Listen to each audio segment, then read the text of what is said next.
പിതാവിന്റെയും പുത്രന്റെയും പരിശുദ്ധാത്മാവിന്റെയും നാമത്തിൽ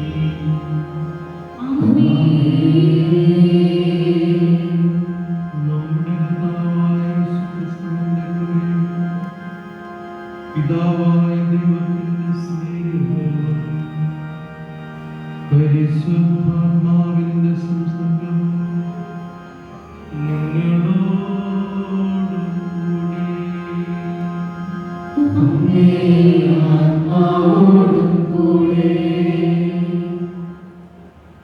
സഹകാർമ്മികനും കൊറോണ വികാരിയുമായ ബഹുമാനപ്പെട്ട ആന്റണി കനകമംഗലച്ച,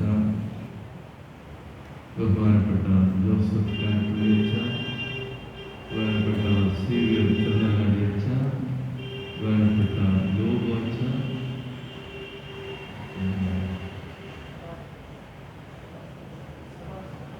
ബഹുമാനപ്പെട്ട സുഭാഷ് ഡൊമിനിക്കച്ച, ബഹുമാനപ്പെട്ട തോമസ് തൈപ്പറമ്പച്ച, ബഹുമാനപ്പെട്ട സുഭാഷ് മളിയിലച്ച, ബഹുമാനപ്പെട്ട ജോസഫ് പൂത്തിലച്ച, ബഹുമാനപ്പെട്ട സ്റ്റീഫനച്ച, ബഹുമാനപ്പെട്ട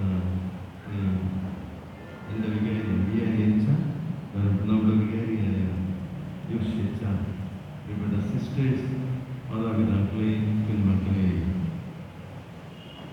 യോഷിച്ച സ്വാഗതം ചെയ്തിട്ടും പിതാവ് അവസരമാണ്, കൊറോണ വികാരി അവസരമാണ്. ഇനി ആരെവിടെ അവസരം ഇല്ലാത്ത എന്നുള്ള ഒരു പ്രശ്നമായിട്ട് എനിക്ക് തോന്നുന്നു.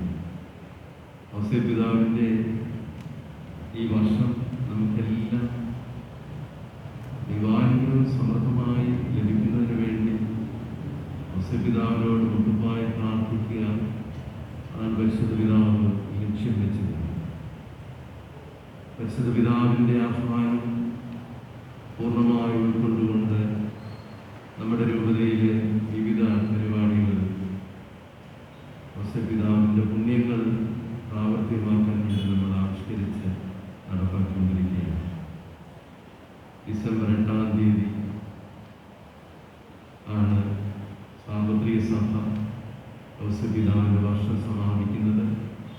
നമ്മുടെ മദ്രാസ് ദേവാലയമായ വിമലേരി കത്തീഡ്രലിലെ തിരുനാളനുബന്ധിച്ചുള്ള ആ ബലിയിൽ വെച്ചായിരിക്കും നമ്മുടെ രൂപതാ തലത്തിലുള്ള സമാപനം കുറിക്കുന്നത്. നമ്മുടെ രൂപതയുടെ 8 മേഖലകളിൽ 7ാമത്തെ മേഖലയായി 7ാമത്തെ മേഖലയിൽ ഉള്ള ആഘോഷമാണ് ഇപ്പോൾ നടക്കുന്നത്. നാളെ എരുമേലിയിൽ വെച്ച് ആണ് മുണ്ടക്കയ മേഖലയിൽ എല്ലാ മേഖലയിലെ ആഘോഷം. ഈ ആരാധന നടത്തുവാൻ യോഷിച്ചൻ സന്നദ്ധനായി ഈ മേഖലയിലെ എല്ലാ അച്ഛന്മാരും എനിക്ക് സമ്മതം നൽകി. എനിക്കും സന്തോഷമാണ്. ഔസേപ്പ് പിതാവിൻ്റെ നാമത്തിലുള്ള മനോഹരമായ ഈ ദേവാലയം ഔസേപ്പ് പിതാവിൻ്റെ ശക്തമായ മധ്യസ്ഥ അനുഗ്രഹം ധാരാളം അനുഭവിക്കുന്ന ഒരു ഇടവക മക്കൾ കഴിഞ്ഞ പ്രളയത്തിന് ഔസേപ്പ് പിതാവിൻ്റെ ശക്തി നമ്മൾ കണ്ടതാണ്. ഈ ദേവാലയത്തിനുള്ളിൽ വെള്ളം കാണാൻ ഔസേപ്പ് പിതാവ് അനുവദിച്ചിട്ടുണ്ട്. അതുപോലെ ഔസേപ്പ് പിതാവിൻ്റെ ശക്തമായ മാധ്യസ്ഥം അനുഭവിച്ചറിയുന്ന ഈ ഇടവക മക്കളോടൊത്ത് ഈ മേഖലയിൽ ഉള്ള എല്ലാ ഔസേപ്പ് പിതാവിൻ്റെ നാമധാരികളെയും ഓർത്തുകൊണ്ട് ബലിയർപ്പിക്കുവാൻ എനിക്ക് വളരെയേറെ സന്തോഷമുണ്ട്. ഔസേപ്പ് പിതാവിൻ്റെ ശക്തമായ മധ്യസ്ഥയായി അനുഗ്രഹം സമർത്ഥമായി നമുക്ക് ഓരോരുത്തർക്കും ലഭിക്കണമേ എന്ന് നമുക്ക് പ്രാർത്ഥിക്കാം. ഇതിൻ്റെ ക്രമീകരണങ്ങൾ ചെയ്ത എല്ലാവരെയും പ്രത്യേകമായി നമുക്ക് ഈ ബലിയിൽ സമർപ്പിച്ച് പ്രാർത്ഥിക്കാം. സഹോദരരെ, ദിവ്യരഹസ്യങ്ങൾ കൊണ്ടാടുന്നതിന് നാം യോഗ്യരാകേണ്ടതിന് നമ്മുടെ പാപങ്ങൾ ഏറ്റുപറയാം. ഞാൻ വളരെ പാപം ചെയ്തു പോയി.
ദൈവത്തിനു മഹത്വം.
നമുക്ക് പ്രാർത്ഥിക്കാം.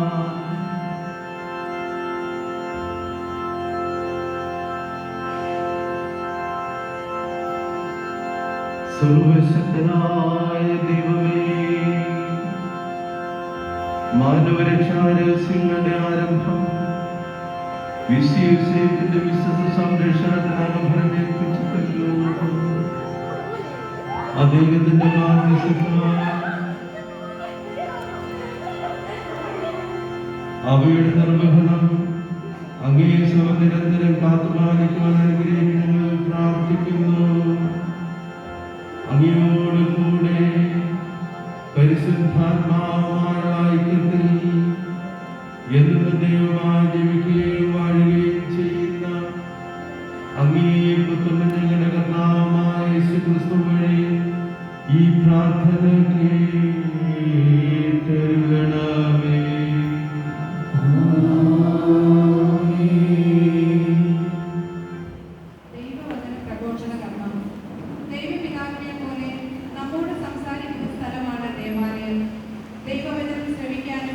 അവിടുത്തോട് മറുപടി പറയുവാനും ഉള്ള സ്ഥലം. വിശുദ്ധ ഗ്രന്ഥവുമായി പാഠകർ ദീപങ്ങളുടെ അകമ്പടിയോടെ ദേവാലയത്തിന്റെ പ്രധാന കവാടത്തിൽ നിന്നും പ്രദക്ഷിണമായി അൽത്താരെ വചനപീഠത്തിലേക്ക് എത്തുന്നു. ഒന്നാം വായന ദാനിയേൽ പ്രവാചകന്റെ പുസ്തകത്തിൽ നിന്ന് 7-ാം അധ്യായം 15 മുതൽ 27 വരെയുള്ള വാക്യങ്ങൾ. വായിക്കുന്നത് ആരാണ്? KCYM president Benson Matthew. പ്രതിവേദന സങ്കീർത്തനം ആലപിക്കുന്നത് സന്യസ്ത പ്രതിനിധി സിസ്റ്റർ ജൂലിയ. രണ്ടാം വായന വിശുദ്ധ പൗലോസ് അപ്പോസ്തലൻ റോമാക്കാർക്ക് എഴുതിയ ലേഖനം 4-ാം അധ്യായം 13 മുതൽ 22 വരെയുള്ള വാക്യങ്ങൾ. വായിക്കുന്നത് സ്നേഹ. നമുക്കേവർക്കും സശ്രദ്ധം ദൈവവചന പ്രഘോഷണ കർമ്മത്തിൽ പങ്കുചേരാം.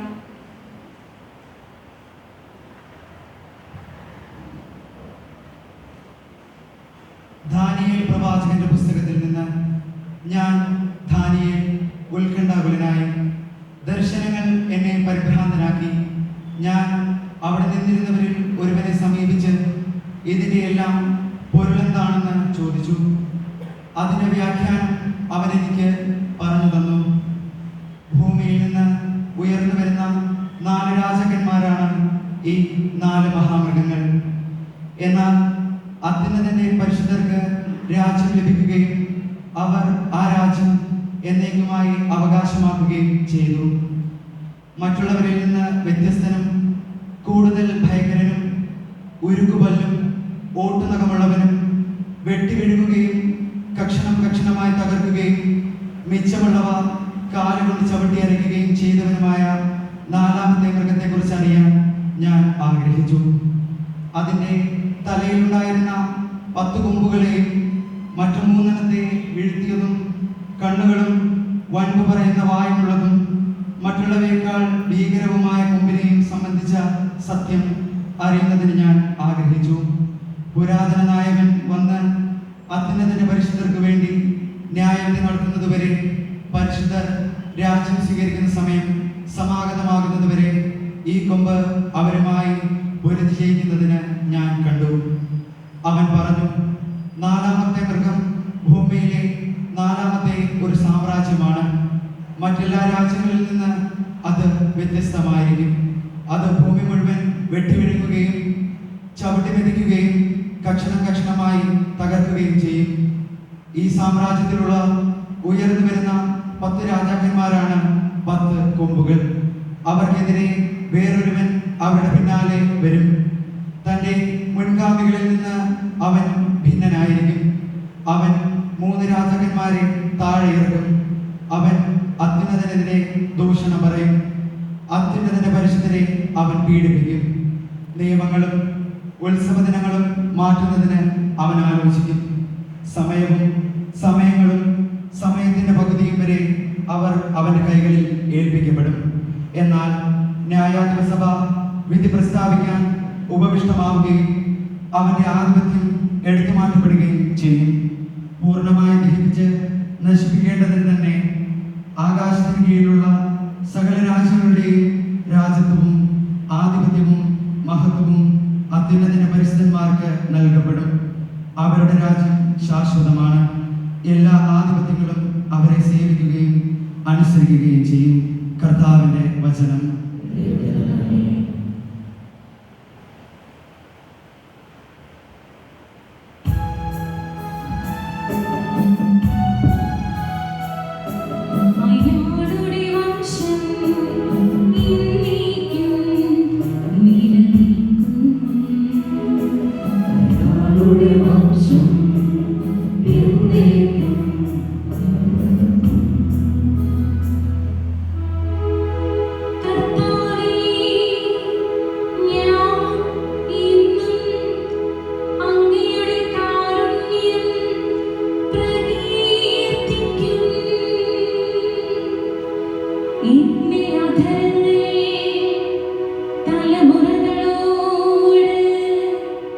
അങ്ങയുടെ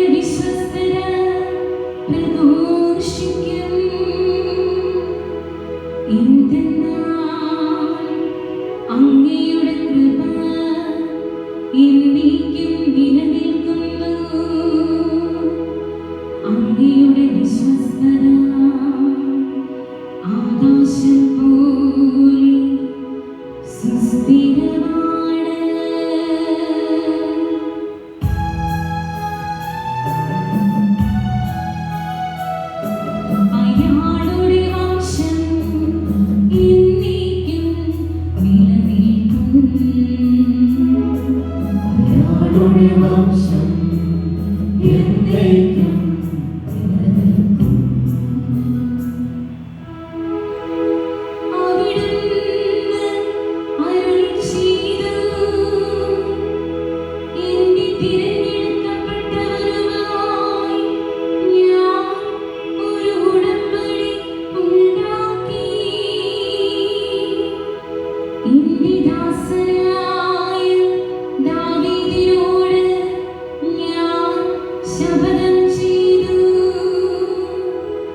മനസാകും വയലിൽ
കർത്താവ് നിങ്ങളോട് കൂടെ.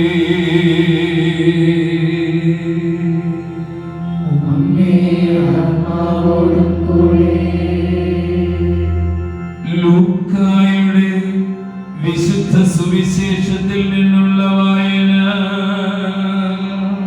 കർത്താവേ, അങ്ങേക്കു മഹത്വം. ആ ദിവസങ്ങളിൽ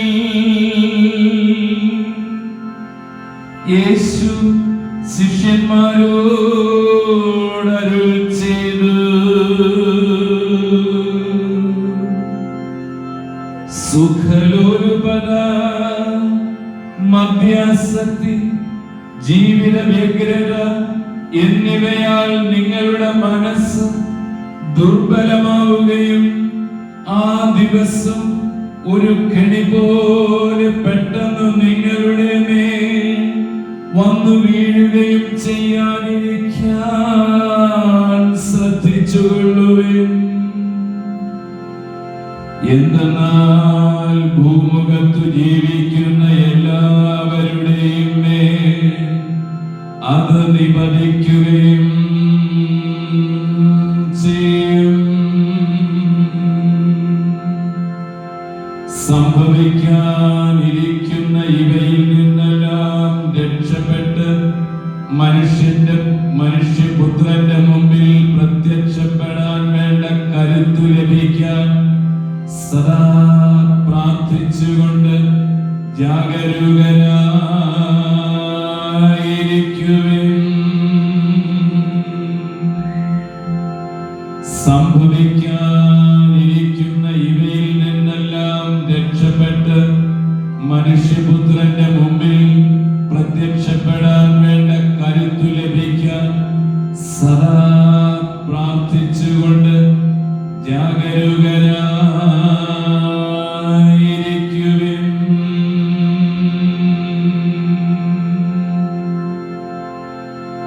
കർത്താവിന്റെ സുവിശേഷം.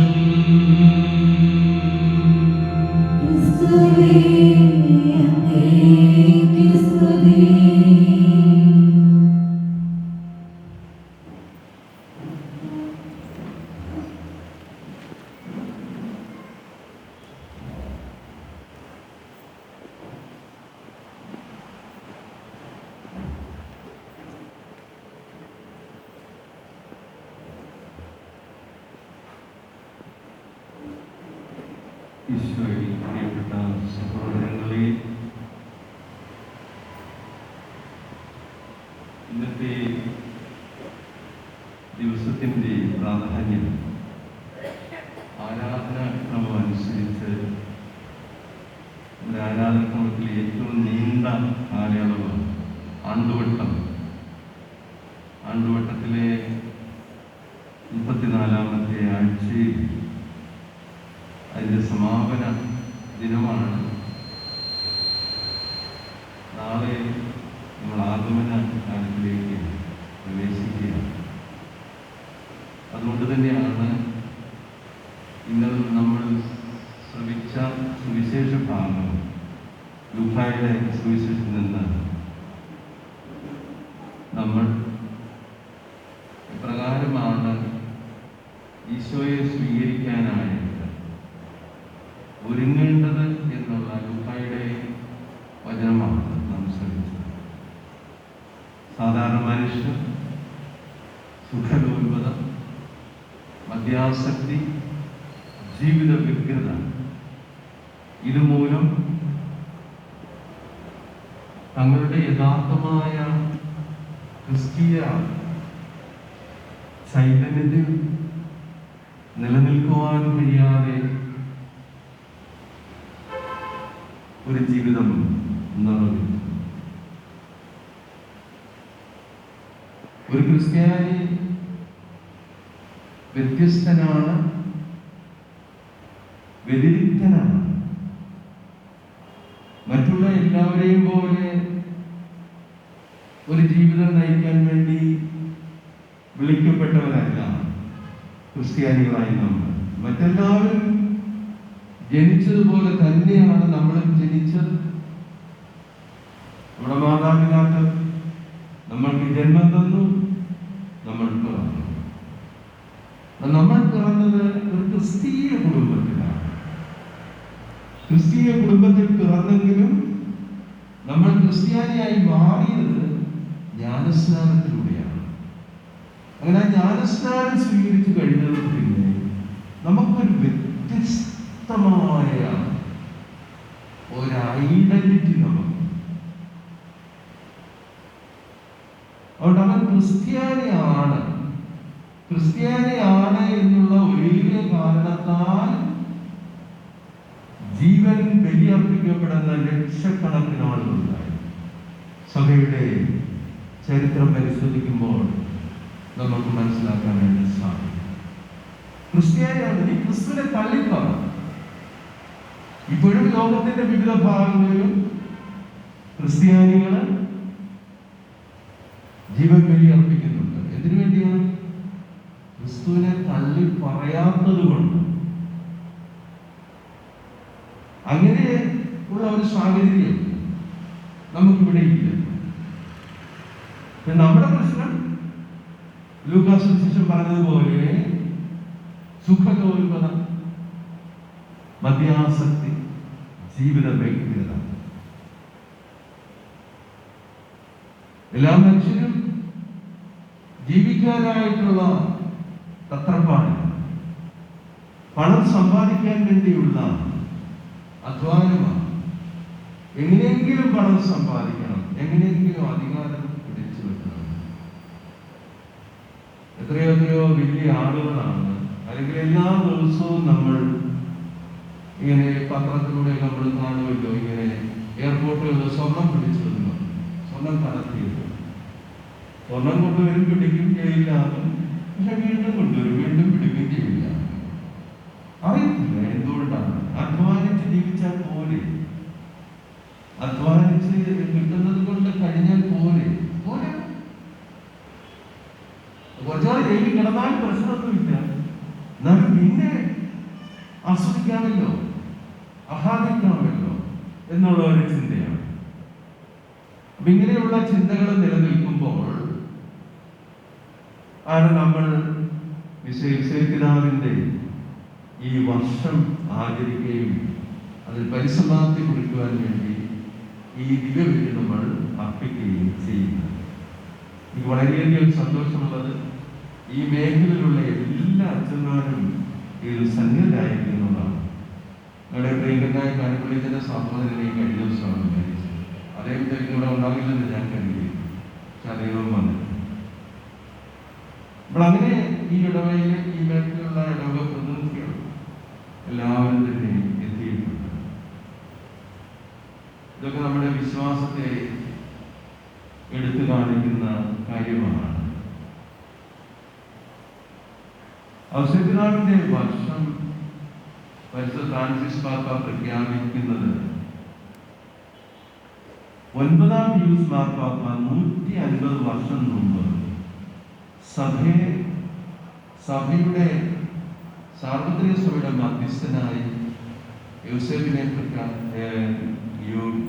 പ്രഖ്യാപിച്ചു.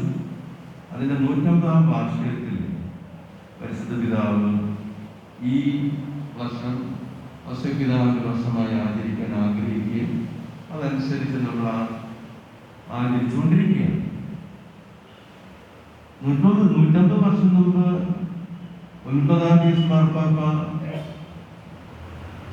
യൂസേഫിനെ സാർവത്രിക സഭയുടെ മധ്യസ്ഥനാക്കി പ്രഖ്യാപിച്ചപ്പോൾ പറഞ്ഞൊരു കാര്യം, സഭ എല്ലാ വശത്തു നിന്നും ആക്രമിക്കപ്പെടുകയും നരക കവാടങ്ങൾ അവൾക്കെതിരെ പ്രബലമായി എന്ന് ദൈവഭയമില്ലാത്ത മനുഷ്യർ പ്രഖ്യാപിക്കത്തക്ക വിധം ഗുരുതരമായ പ്രതിസന്ധികളാൽ അവൾ തളരുകയും ചെയ്യുന്ന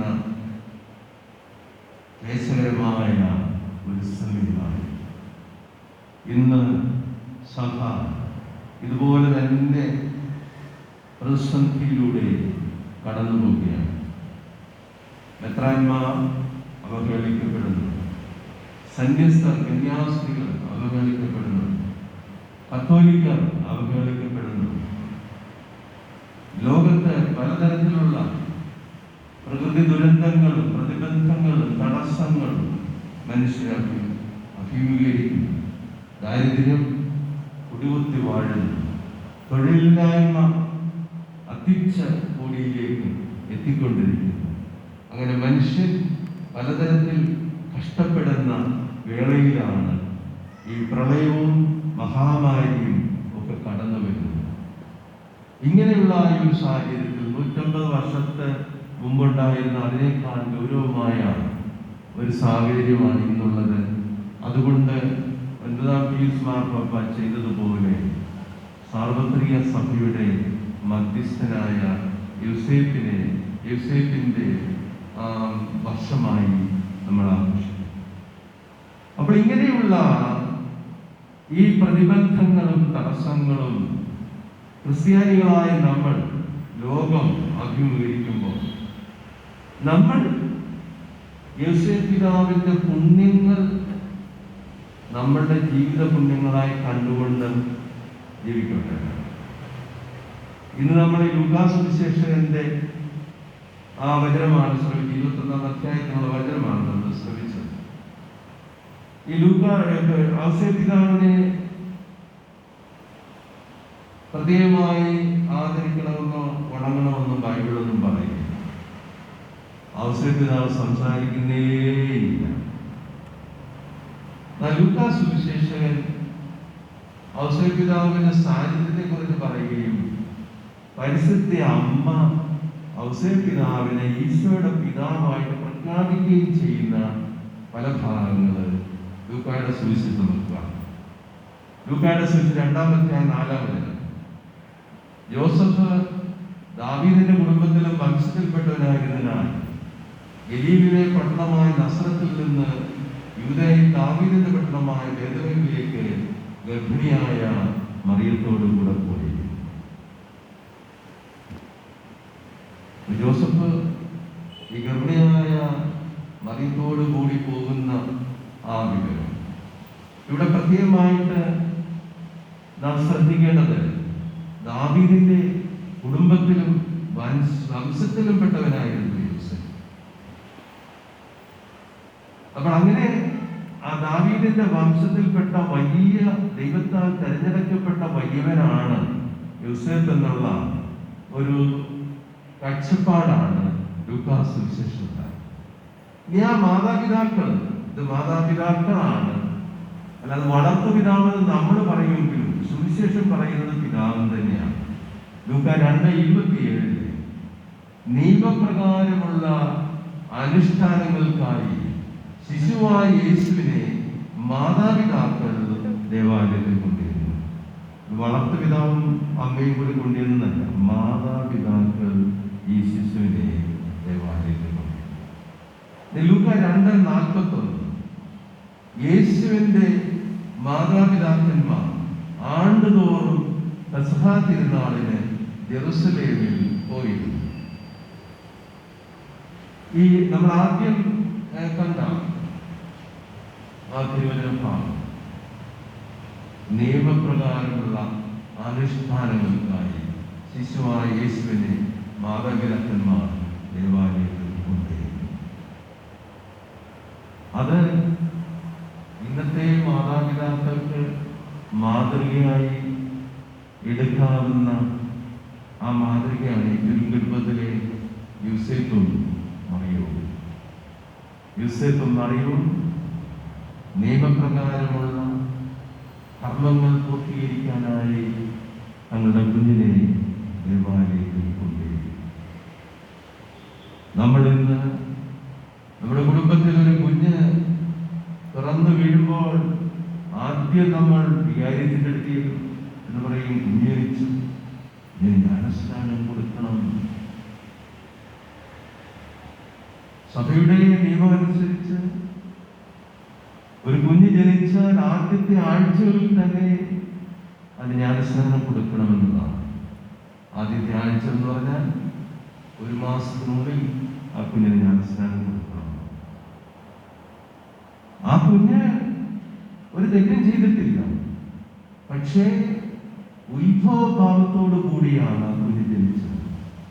ആ ഉത്ഭവഭാവം നീങ്ങി ദൈവത്തിന്റെ വരപ്രസാദത്താൽ വ്യാപരിക്കാൻ ഞങ്ങളുടെ കുഞ്ഞിന് കഴിയണമെന്നുള്ള മാതാപിതാക്കളുടെ അടങ്ങാത്ത ആവേശവും ദാഹവും അതവരുടെ വിശ്വാസത്തിൽ നിന്നാണ്. ഈ വിശ്വാസം എന്ന് പറയുന്നത് നിയമം മൂലം ലഭിക്കുന്നതല്ല. നമ്മുടെ രണ്ടാമത്തെ വായനയിൽ പൗലോസ് വ്യക്തമാക്കുന്നുണ്ട്, നിയമം മൂലമല്ല വിശ്വാസം. വിശ്വാസം ദൈവത്തിന്റെ ദാനമാണ്, ഒരു അനുഗ്രഹമാണ്. ഒരു ക്രിസ്ത്യാനി ആയിരിക്കുക, ഒരു കത്തോലിക്കനായിരിക്കുക, അതൊരു അനുഗ്രഹം. അത് നമ്മളാരും നേടിയെടുത്തല്ല. നമ്മുടെ മാതാപിതാക്കൾ നമ്മൾക്ക് വിശ്വാസം പകർന്നുണ്ടെങ്കിൽ ആദ്യമേ നമ്മൾ ദൈവം കണ്ടിരുന്നു എന്ന് ഉള്ള സത്യം നമ്മൾ മനസ്സിലാക്കും. അപ്പോൾ അങ്ങനെയുള്ള ആ വിശ്വാസം ഇന്ന് ഈ ആധുനികമായ കാഴ്ചപ്പാടുകളൊക്കെ വന്നു കഴിഞ്ഞപ്പോൾ, അവൻ വളർന്നു കഴിയുമ്പോൾ, ആ കുഞ്ഞ് വളർന്നു കഴിയുമ്പോൾ അവർക്ക് ഇഷ്ടമുള്ളതുപോലെ പോട്ടെ, അങ്ങനെയൊക്കെ ചിന്തിക്കുന്ന കാലഘട്ടം. എന്നാൽ ഇപ്പൊ ഇങ്ങനെ ഈ ആധുനികമായിട്ടുള്ളതൊന്നും ഇല്ലാത്ത സാധാരണ ബുദ്ധി വിവേകം ഉണ്ടായിരുന്ന മാതാപിതാക്കൾ വളരെയധികം താല്പര്യത്തോടെ തങ്ങളുടെ കുഞ്ഞുങ്ങൾക്ക് ജ്ഞാനസ്നാനം കൊടുക്കുകയും അതുപോലെ ഓരോ കൂതാശകളും പടിപടിയായി കൊടുത്ത് വിശ്വാസത്തിൽ വളർത്താൻ, വിശ്വാസത്തിൽ പക്വത പ്രാപിക്കാൻ പരിശ്രമിച്ചുകൊണ്ടിരുന്നു. പ്രിയ മാതാപിതാക്കളെ, നമ്മൾ എന്തുമാത്രം താല്പര്യമെടുക്കുന്നുണ്ട്. നമ്മുടെ കുഞ്ഞുങ്ങൾ വിദ്യയിൽ മാത്രം, വിജ്ഞാനത്തിൽ മാത്രം വളർന്നു വന്നാൽ പോരാ, വിശുദ്ധിയിൽ വളരണം. വിശുദ്ധിയിൽ വളരണമെങ്കിൽ അതിനുള്ള അവസരം നമ്മുടെ കുടുംബങ്ങളിൽ ഒരുക്കി കൊടുക്കണം. ഒരു നരകത്തിൻ്റെ അന്തരീക്ഷമാണ് നമ്മുടെ കുടുംബത്തിലോ സ്ഥാപനത്തിലോ രൂപതയിലോ ഉള്ളതെങ്കിൽ അവിടെ എങ്ങനെ വിശ്വാസം പങ്കുവയ്ക്കാനായിട്ട് സാധിക്കും?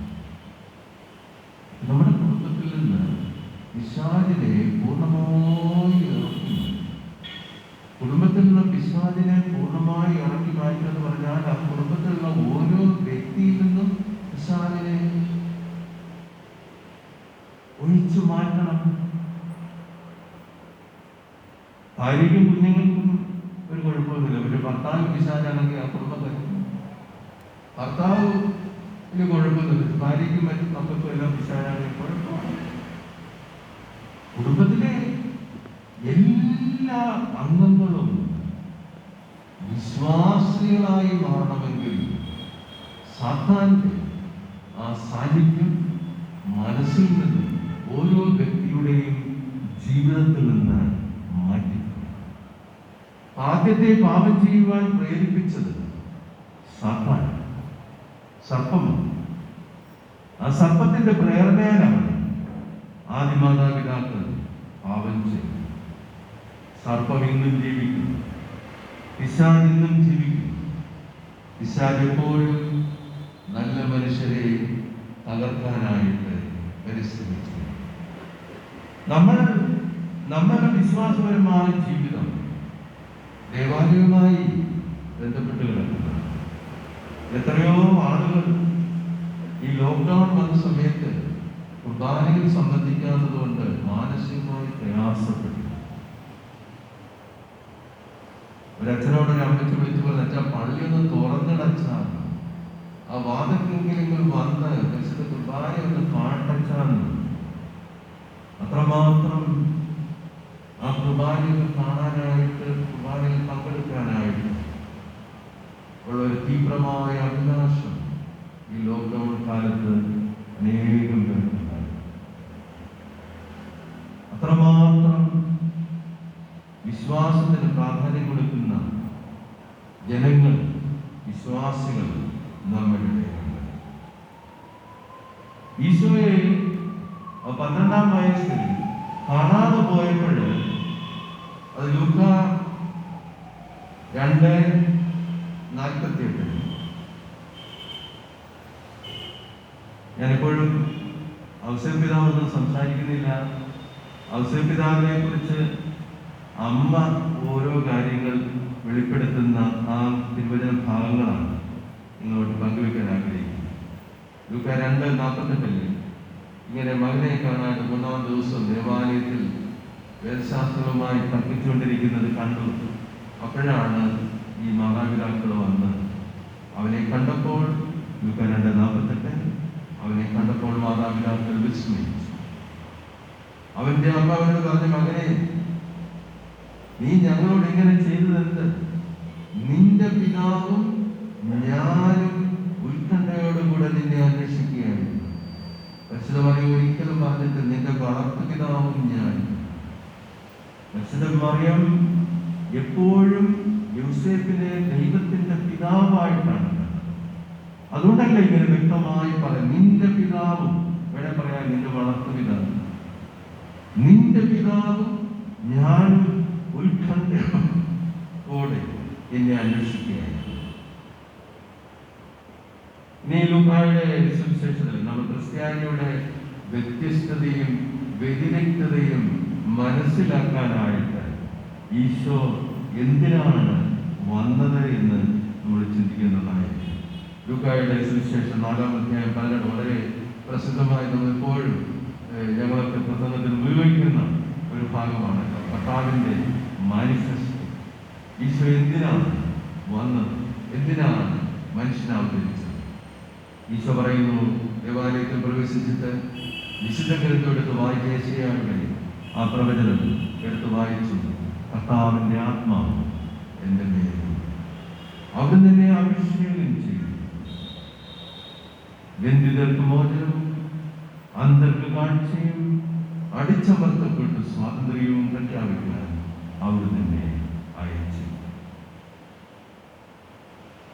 കർത്താവിന്റെ ആത്മാവാൽ അഭിഷിക്തനായി ഓരോ ക്രിസ്ത്യാനിയും ജ്ഞാനസ്ഥാനത്തോടുകൂടി പരിശുദ്ധാത്മാവിന്റെ അഭിഷേകത്താൽ പുതിയ മനുഷ്യനായി മാറിയിരിക്കുകയാണ്. പിന്നെ അവന്റെ ജീവിതശൈലി എന്ന് പറയുന്നത് എല്ലാവിധ ബന്ധനങ്ങളിൽ നിന്നുള്ള മോചനമാണ്. എന്ത് ബന്ധനമാണ്? ലോകത്തിന്റെ ലൗകികമായ ബന്ധനങ്ങൾ. ലൂക്കാ സുവിശേഷം പറഞ്ഞത് സുഖലോലുപത, മദ്യാസക്തി, ജീവിതം, ഇതിൽ നിന്നെല്ലാം പൂർണ്ണമായ സ്വാതന്ത്ര്യം ലഭിക്കുന്നവനാണ് ക്രിസ്ത്യാനി എന്ന് പറയുന്നത്. ഒരിക്കലും അവനെ മദ്യം കീഴടക്കി, ഒരിക്കലും സുഖത്തിന്റെ പോലെ അവൻ പരക്കം പായുകയും അവന്റെ ജീവിതത്തിൽ ശാന്തത ഉണ്ടായിരിക്കും, സമാധാനം ഉണ്ടായിരിക്കും, സ്വസ്ഥത ഉണ്ടായിരിക്കും. നമ്മൾ ആ ക്രിസ്ത്യാനിയുടെ വ്യതിരിക്തതയെ കുറിച്ച് നമ്മൾ പ്രത്യേകം പഠിക്കുമ്പോൾ സുവിശേഷ ഭാഗ്യങ്ങളെ കുറിച്ച് കർത്താവ് മത്തായിയുടെ സുവിശേഷത്തിലെ 5-ാം അധ്യായം 3 മുതൽ 12 വരെയുള്ള വചനങ്ങൾ നമുക്കറിയാവുന്ന കാര്യമുണ്ട്. ആരാണ് ഭാഗ്യവാൻ? ഈ ലോകത്തിന്റെ മാനദണ്ഡം അനുസരിച്ചുള്ള ഒരു ഭാഗ്യം നേടാൻ വേണ്ടി വിളിക്കപ്പെട്ടവരല്ല ക്രിസ്ത്യാനി. പക്ഷെ നമ്മൾ ഈ ലോകത്തിൽ നമുക്ക് പിടിച്ചു നിൽക്കണം, ഈ ലോകത്തിൽ നമുക്ക് ഷൈൻ ചെയ്യണം, ഈ ലോകത്തിൽ നമ്മുടെ അധികാരം സ്ഥാപിക്കണം, ഇങ്ങനെയൊക്കെയുള്ള ചിന്തകൾ ഒരു ക്രിസ്ത്യാനിക്ക് ഒരിക്കലും ഉണ്ടാകേണ്ടതല്ല. ആരാണ് ഭാഗ്യവാന്മാർ? ഞാൻ ആ സുവിശേഷം മുഴുവൻ വായിക്കുന്നില്ല, എന്നാൽ ദൈവത്തിലാണ്. നമുക്ക് ദാരിദ്ര്യം നമ്മൾ ഇഷ്ടപ്പെടുന്നില്ല, നമുക്ക് സമ്പത്തുണ്ടാകാനായിട്ടാണ് നമ്മൾ എപ്പോഴും പരിശ്രമിക്കുന്നത്. പക്ഷെ ഇവിടെ ഉദ്ദേശിക്കുന്നത് ആത്മാവിലുള്ള ദാരിദ്ര്യമാണ്. ആത്മാവിൽ ദരിദ്രം എന്ന് പറഞ്ഞാൽ ഈശോ കാണിച്ചു തന്നതുപോലെ ദൈവമായ അവസ്ഥയിൽ നിന്ന് അത് വേണ്ട എന്ന് വെച്ചിട്ട് മനുഷ്യന്റെ അവസ്ഥയിലേക്ക് വരുന്ന ഒരു സാഹചര്യമാണ്. അതിനാണ് ഈ ദാരിദ്ര്യം. അല്ല, ദരിദ്രവാസികൾ കിട്ടുന്ന പൈസ മുഴുവൻ മദ്യവെച്ച് തകർന്ന് തരിപ്പണമാക്കി ഉടുതുടി പോലും ഇല്ലാതെ കഴിയുന്ന ദരിദ്രൻ അവൻ ഭാഗ്യവാനാണോ? അതാണ് കർത്താവ് ഉദ്ദേശിച്ചത്. കർത്താവ് ഉദ്ദേശിച്ചതല്ല, ധാരാളം പണം ഉണ്ടായിട്ടും ഇതൊന്നും തന്നെ അടിമയാക്കത്തില്ല, ഇതിനെ ഞാൻ ബന്ധിതനാകത്തില്ല, ഇതെന്റെ സ്വന്തനായി ഞാൻ ഇതൊന്നും എന്നെ കീഴടക്കില്ല. അതാണ് ദരിദ്രൻ ഭാഗ്യവാൻ എന്ന് പറയുന്നത്. ശാന്തശീലി ഔസേപ്പിതാവിനെ, ഇത് ഞാൻ ഔസേപ്പിതാവായിട്ട് കാരണം ഔസേപ്പിതാവിന് വലിയ സ്വത്തും സമ്പത്തൊന്നും ഇല്ലായിരുന്നു. പക്ഷെ ഒരു സാധാരണ കാർപ്പൻ്ററായിരുന്നു, ഒരു മരപ്പണിക്കാരനായിരുന്നു. ഒരിക്കലും ഔസേപ്പിതാവ് പണമില്ലെന്ന് പറഞ്ഞ് കംപ്ലൈന്റ് ചെയ്തിട്ട് തൻ്റെ ഭാര്യയെയും കുഞ്ഞിനെയും നോക്കുവാൻ വേണ്ടിയുള്ള ആ തൊഴില് വളരെ വളരെ ആത്മാർത്ഥമായി ആവശ്യത്തോടുകൂടി നിറവേറ്റിയിരുന്നു. അതുകൊണ്ടാണ് ഔസേപ്പിതാവിനെ തൊഴിലിന്റെ മധ്യസ്ഥനായി പ്രഖ്യാപിക്കുന്നത്. തൊഴിലിന്റെ മഹത്വം, തൊഴിലിന്റെ അന്തസ്സ്. ഇന്ന് തൊഴിൽ ചെയ്യാതെ ജീവിക്കുന്ന ആളുകൾ ധാരാളമുണ്ട്. അലസനായി കഴിയുന്ന ആള് ധാരാളം നമ്മുടെ ഇടയിലുണ്ട്. തൊഴിലുണ്ടെങ്കിലും തൊഴിൽ ചെയ്യാതെ കഴിയുന്നവരുണ്ട്. നമ്മളിപ്പോൾ ഒരു ഓഫീസിലൊക്കെ ചെന്ന് എന്തെങ്കിലും കാര്യങ്ങൾ സാധിക്കണമെങ്കിൽ ഇന്ന് വാ, നാളെ വാ, മറ്റന്നാൾ വാ, ഇങ്ങനെ പറഞ്ഞ് ഒരു ജോലി ചെയ്യാതിരിക്കുന്ന ഓഫീസർമാരില്ലേ? നമ്മൾ അങ്ങനെയാണോ? ഒരു ക്രിസ്ത്യാനിയാണെങ്കിൽ നമ്മുടെ ജോലിയിൽ ശമ്പളം തേടി, ശമ്പളമുണ്ടായി നമ്മൾ ജോലി കിട്ടുമ്പോൾ ആ ശമ്പളത്തിനനുസരിച്ച് തൊഴിൽ ചെയ്യാനുള്ള മനോഭാവം ഒരു ക്രിസ്ത്യാനിക്കുണ്ടോ? ചിലപ്പോൾ ചോദിക്കും, എന്താണ് സാർ കൈക്കൂലി വാങ്ങിക്കാത്തത്? എന്താണ് സാർ ഇങ്ങനെ കൃത്യസമയത്ത് ഓഫീസിൽ വരുന്നത്? എന്താണ് സാർ ഇങ്ങനെ ഇതൊക്കെ ചെയ്യുന്നത്? സാറിന്റെ സുഖങ്ങളൊന്നും അന്വേഷിക്കാത്തത്? ഞാനൊരു ക്രിസ്ത്യാനിയാണ്. എന്താണെങ്കിലും പറയാൻ പറ്റത്തില്ലല്ലോ, അങ്ങനെ പറയാൻ പറ്റത്തില്ലല്ലോ. തന്റെ ഭാര്യയെയും കുഞ്ഞിനെയും, തന്റെ കുഞ്ഞ് ദൈവമാണ്, ആ കുഞ്ഞിന്റെ അമ്മ ദൈവത്തിന്റെ അമ്മയാണ്. അതൊക്കെ ശരി. പക്ഷെ എന്റെ ഭാര്യയും എന്റെ ഭാര്യയുടെ കുഞ്ഞിനെയും സംരക്ഷിക്കണമെങ്കിൽ ഞാൻ അധ്വാനിക്കണം. അലസനായിരിക്കുന്ന ഒരു വ്യക്തിക്ക് ഒരിക്കലും ഒരു ക്രിസ്ത്യാനി എന്ന് വിളിക്കപ്പെടാൻ അർഹതയില്ല. അതുകൊണ്ടാണ് നീതിക്ക് വേണ്ടി വിശക്കുകയും ദാഹിക്കുകയും ചെയ്യുന്നതിനാണ് ഔസേപ്പിതാവിനെ കുറിച്ച് എപ്പോഴും പറയുന്നത് നീതിമാൻ. അവൻ നീതിമാനായിരുന്നതിനാൽ അവളെ രഹസ്യമായി ഉപേക്ഷിക്കാനായി. നീതിമാൻ ഒരിക്കലും മറ്റുള്ളവരെ വേദനിപ്പിക്കും. മറ്റുള്ളവരുടെ വികാരങ്ങളെ കണ്ട് അതൊന്നും വാക്കുകൊണ്ടോ പ്രവൃത്തി കൊണ്ടോ ചിന്ത കൊണ്ടോ നോട്ടം കൊണ്ടോ ഒരിക്കലും മറ്റുള്ളവരെ ഇല്ലായ്മ ചെയ്യുന്ന വ്യക്തി നീതിമാൻ എന്ന് പറയാനായിട്ട് പറ്റുന്നു. നമ്മുടെ സംഭാഷണങ്ങളിൽ നമ്മൾ ആരെയും കുറ്റപ്പെടുത്താൻ പറ്റില്ല. നമുക്ക് എപ്പോഴും ചെയ്യാവുന്നത് മറ്റുള്ളവരെ നന്നാക്കാൻ പറ്റില്ല, പക്ഷെ നമുക്ക് നന്നാകാമല്ലോ. ചിലപ്പോൾ അത് വികാരത്തിന് ചിലപ്പോൾ കുറ്റപ്പെടുത്തുന്നവരുണ്ടാവും. ഈ മേഖലയിലല്ല, ഓരോരുത്തരും ഇങ്ങനെ ഇങ്ങനെ പറഞ്ഞിട്ട് പതിയും കാണിച്ച് എന്നൊക്കെ പറയും. പക്ഷെ ഈ അച്ഛൻ എവിടുന്ന് വന്നു? ഈ അച്ഛൻ നമ്മുടെ പോലത്തെ സാധാരണ കുടുംബത്തിൽ നിന്ന് വന്നതാണ്. നമ്മൾ ചെയ്യേണ്ടത് എന്താണ്? ഒരുപക്ഷെ അച്ഛൻ ചെയ്ത രീതി ശരിയല്ല, നിങ്ങളോടൊന്ന് ദേഷ്യപ്പെട്ടു. പക്ഷെ സമയത്ത് അല്ലെങ്കിൽ കുർബാന തുടങ്ങിയില്ല, എന്തെങ്കിലും വാക്കിക്കൊള്ളട്ടെ. നമ്മളെന്താ ചെയ്യേണ്ടത്? അച്ഛന് വേണ്ടി പ്രാർത്ഥിക്കും. നിങ്ങളുടെ കുടുംബങ്ങളിൽ നിങ്ങൾ ജപമാല ചൊല്ലുമ്പോൾ ഒരു മണിയെങ്കിലും നിങ്ങളുടെ വികാരിയത്തിന് വേണ്ടി, നിങ്ങളുടെ സിസ്റ്റേഴ്സിന് വേണ്ടി, മത അധ്യാപകർക്ക് വേണ്ടി, നമ്മുടെ രാഷ്ട്രത്തിന് വേണ്ടി, നമ്മുടെ നേതാക്കന്മാർക്ക് വേണ്ടി അങ്ങനെ നമ്മൾ സമർപ്പിച്ച് ഒന്ന് ജപമാല ചൊല്ലി നോക്കുകയും ജപമാലയുടെ ഫലം കരുണയുള്ളവർ ഭാഗ്യവാന്മാർ. ഈ കാര്യങ്ങൾ ദൈവം നമ്മളോട് കരുണ കാണിക്കുന്നു. എല്ലാ ദിവസവും എല്ലാ നേരവും ദേവാലയത്തിൽ ദൈവമേ കരുണയായിരിക്കണം പ്രാർത്ഥിക്കും.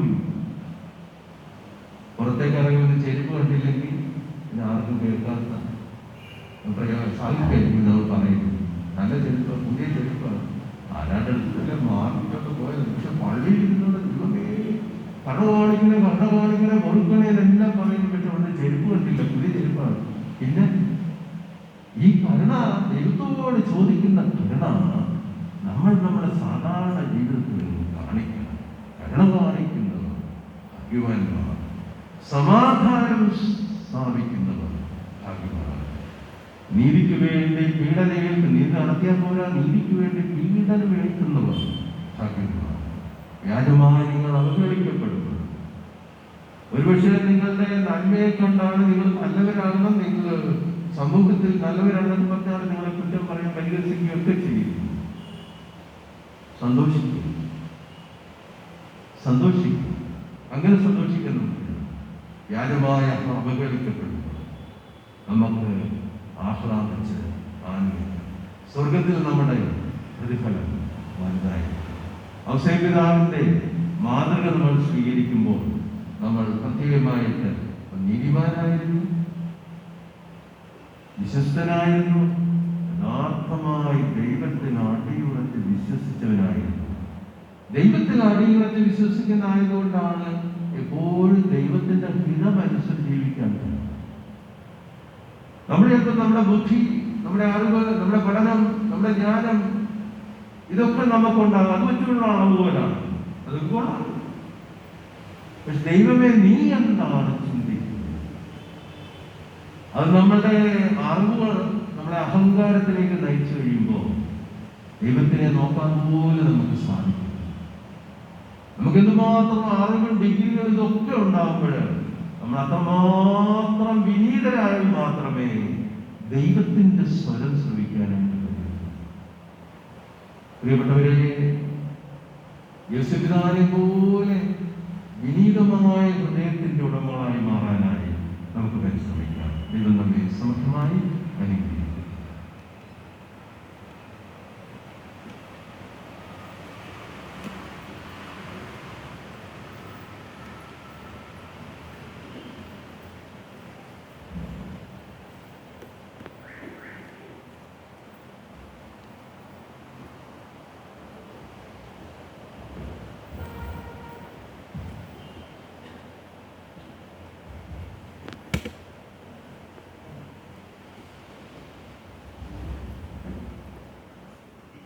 പ്രിയ സഹോദരങ്ങളെ, ഒന്നായി സമ്മേളിച്ച് നമുക്ക് നമ്മുടെ ദൈവം സ്വീകരിച്ച അനുഗ്രഹങ്ങൾ അനുസ്മരിച്ചുകൊണ്ട് അവിടുത്തോട് പ്രാർത്ഥിക്കാം.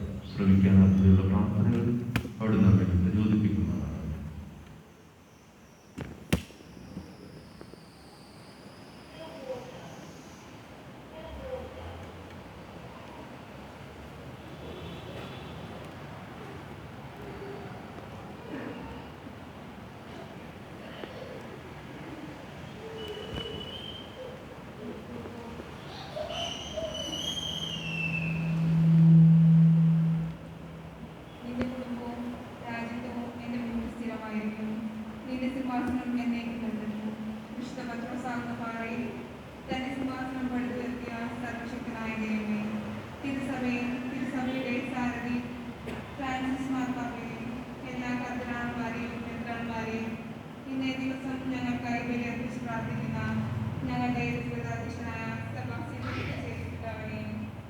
എല്ലാ വൈദികരെയും അങ്ങയുടെ കരങ്ങളിൽ സമർപ്പിക്കുന്നു.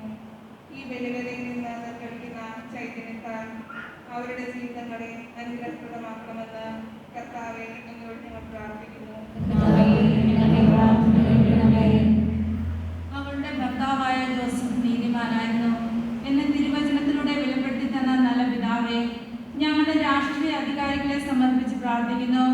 സത്യത്തിനും നീതിക്കും വേണ്ടി കേഴുന്ന മക്കളുടെ രോദനം കേൾക്കുവാനും അവരുടെ ജീവിത പ്രശ്നങ്ങൾക്ക് പരിഹാരമാർഗം കണ്ടെത്തി കൊടുക്കുവാനും വേണ്ട ആത്മാവിന്റെ കൃപകൾ നൽകി അവരെ സമൃദ്ധമായി അനുഗ്രഹിക്കണമെന്ന് അങ്ങയോട് ഞങ്ങൾ പ്രാർത്ഥിക്കുന്നു.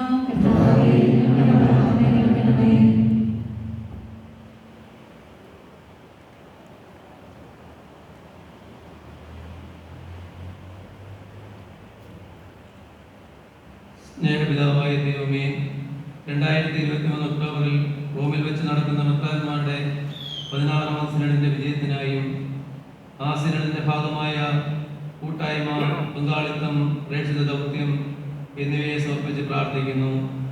ഈ സിനഡിലേക്ക് കടന്നു വരുന്ന എല്ലാ മെത്രാന്മാരെയും അങ്ങയുടെ ആത്മാവിന്റെ നല്ല പ്രചോദനങ്ങളാൽ നിറച്ചുകൊണ്ട് ക്രൈസ്തവരായ മക്കളെ ആഴമായ വിശ്വാസ ജീവിതത്തിലേക്ക് നയിക്കുവാൻ ഈ സിനഡ് അനുഗ്രഹപ്രദമായി തീരട്ടെ എന്ന് കർത്താവേ അങ്ങയോട് ഞങ്ങൾ പ്രാർത്ഥിക്കുന്നു.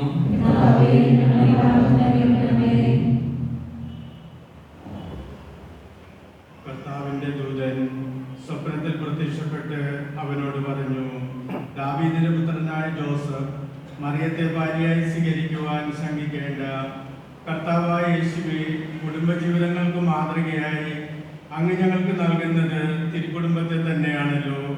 തിരുസഭ ക്രിസ്തൗസ്യ പിതാവിൻ്റെ വർഷവും കുടുംബവർഷമായി ആചരിക്കുന്ന ഈ പുണ്യദിനങ്ങളിൽ തിരുക്കുടുംബത്തിൻ്റെ പാലകനായ ക്രിസ്തൗസ്യെ ഞങ്ങളുടെയും കുടുംബങ്ങളിൽ സംരക്ഷകനായി നിന്നുകൊണ്ട് ഉണ്ണിയേശുവിൽ നിന്നും നിരവധി അനുഗ്രഹങ്ങൾ വാങ്ങിത്തരുവാൻ ഇടവരുത്തണമേ എന്ന് കർത്താവെ അങ്ങയോട് ഞങ്ങൾ പ്രാർത്ഥിക്കുന്നു.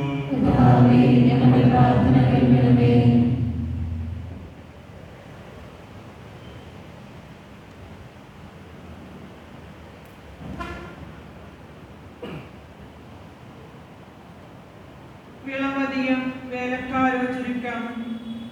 വയലിലേക്ക് വേലക്കാരെ അയക്കുവാൻ വിളവിന്റെ നാഥനോട് പ്രാർത്ഥിക്കുവാൻ എന്നരുൾ ചെയ്ത യേശുവേ, ഞങ്ങളുടെ രൂപതയിൽ നിന്ന് ധാരാളം യുവതി യുവാക്കളെ അങ്ങയുടെ വയലിൽ ശുശ്രൂഷയ്ക്കായി ഒരുക്കുവാൻ മാതാപിതാക്കളെ പ്രചോദിപ്പിക്കണമേ. ദൈവസ്നേഹ തീക്ഷ്ണതയാൽ ജ്വലിക്കുന്ന തീപ്പന്തങ്ങളായി ശുശ്രൂഷയ്ക്കായി വിളിക്കപ്പെട്ടവർ ജ്വലിക്കുവാനും യേശുവിന്റെ സുവിശേഷത്തിന്റെ സദ്വാർത്ത ലോകമെമ്പാടും പ്രചരിപ്പിക്കുവാനും വിശുദ്ധ യോസേപ്പ് പിതാവിന്റെ മധ്യസ്ഥതയാൽ ക്രൈസ്തവ മക്കൾ ഇതിന്റെ പ്രചോദകമായി ലോകത്തിന് മാതൃകയാകുവാൻ കൃപയേകണമെന്ന് അങ്ങയോട് ഞങ്ങൾ പ്രാർത്ഥിക്കുന്നു. എന്തെന്നാൽ അവൻ തന്റെ ജനത്തെ അവരുടെ പാപങ്ങളിൽ നിന്ന് മോചിപ്പിക്കും. സ്നേഹമുള്ള പിതാവിൻ പലവിധമായ പാപ സാഹചര്യങ്ങൾക്ക് അടിമപ്പെട്ട് ദൈവത്തെയും മനുഷ്യനെയും മറന്ന് ദൈവസ്നേഹം നഷ്ടപ്പെടുത്തിക്കൊണ്ട് പാപാന്ധകാരത്തിൽ ജീവിക്കുന്ന എല്ലാ മക്കളെയും അങ്ങയുടെ കരുണയ്ക്കായി സമർപ്പിക്കുന്നു. കുരിശിന്റെ ബലി ഞങ്ങളുടെ പാപങ്ങൾക്ക് പരിഹാരമായി അർപ്പിച്ച നാഥ, മാനവ മക്കൾക്ക് പാപത്തിൽ നിന്നുള്ള വിടുതൽ നൽകുകയും എല്ലാ രോഗങ്ങളിൽ നിന്നും പകർച്ചവ്യാധികളിൽ നിന്നും സംരക്ഷണം നൽകുകയും ചെയ്യണമേ എന്ന് കർത്താവേ അങ്ങയോട് ഞങ്ങൾ പ്രാർത്ഥിക്കുന്നു.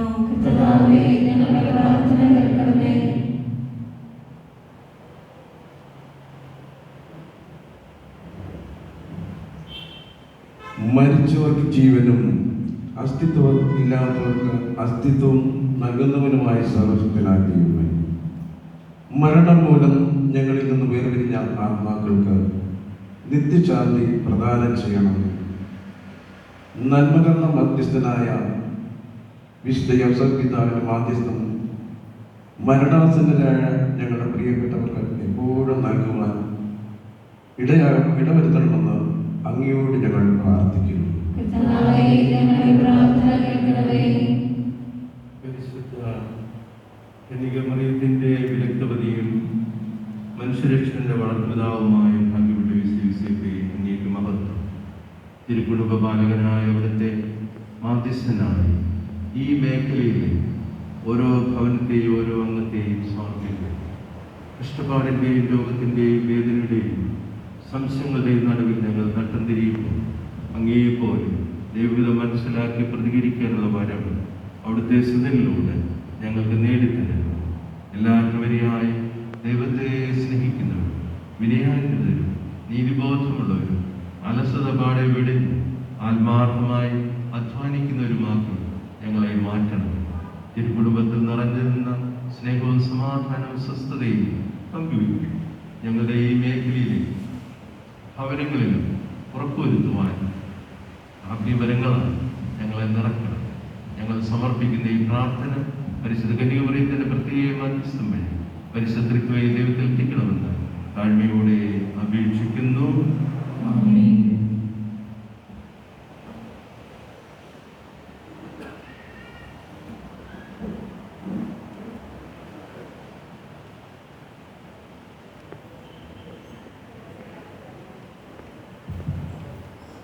സ്തോത്രയാഗ കർമ്മമാണ്. കാഴ്ചവെപ്പിൽ പങ്കെടുക്കാനുള്ളവർ ദേവാലയത്തിന്റെ പ്രധാന കവാടത്തിലേക്ക് എത്തിച്ചേരുക. തിരുവല്ല മേഖലയിലെ 11 ഇടവകളിൽ നിന്നും കാഴ്ചവെപ്പിനായി നിയോഗിച്ചിട്ടുള്ളവർ ആദ്യം നിൽക്കുന്നു. അതിനുശേഷം ആരാമൻ ഇടവകയിലെ 13 കുടുംബ യൂണിറ്റിലെ ലീഡർമാർ കാഴ്ചവെപ്പിൽ പങ്കെടുക്കുന്നു.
ജീവഭാരവും കടങ്ങളും ഉയരുന്ന കാസയിലേടാം ഞാൻ.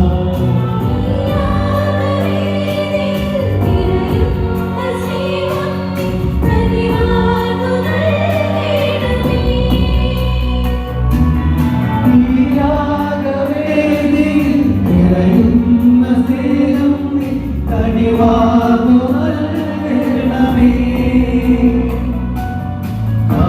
കാഴ്ചയേകാനി ഞാൻ വരുന്നു.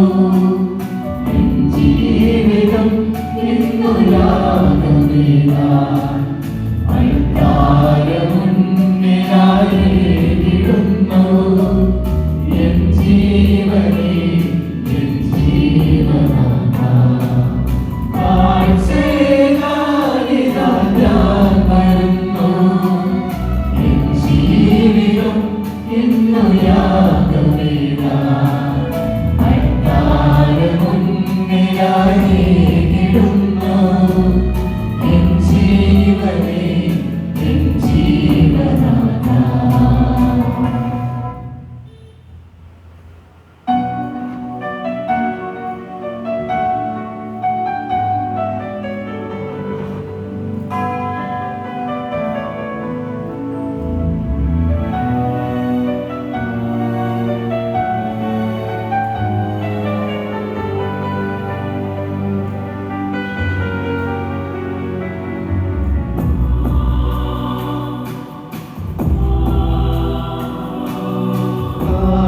കാഴ്ചയേകാനി ഞാൻ വരുന്നു. എൻ ജീവിതം ഇന്നു യാഗമേകാൻ അൾത്താരമുന്നിലായി ഇടുന്നു. എൻ ജീവനേ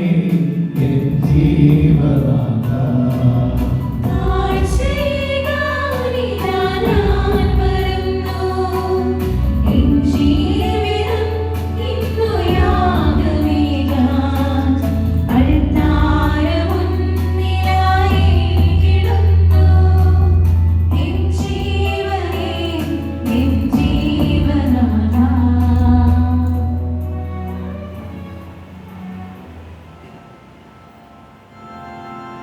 സഹോദരനെ, എന്റെയും നിങ്ങളുടെയും മേൽ സർവ്വശക്തനും പിതാവായ ദൈവത്തിന് സ്വീകാര്യമാകുവാൻ വേണ്ടി പ്രാർത്ഥിക്കുവിൻ.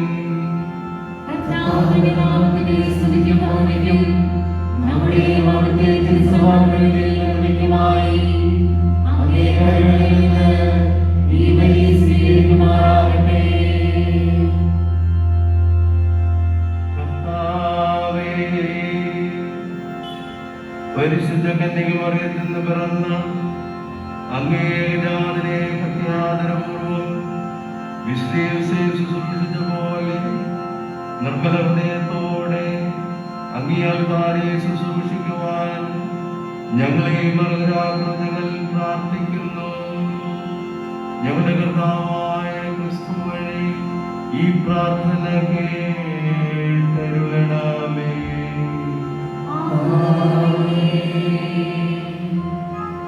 കർത്താവ് നിങ്ങളോട്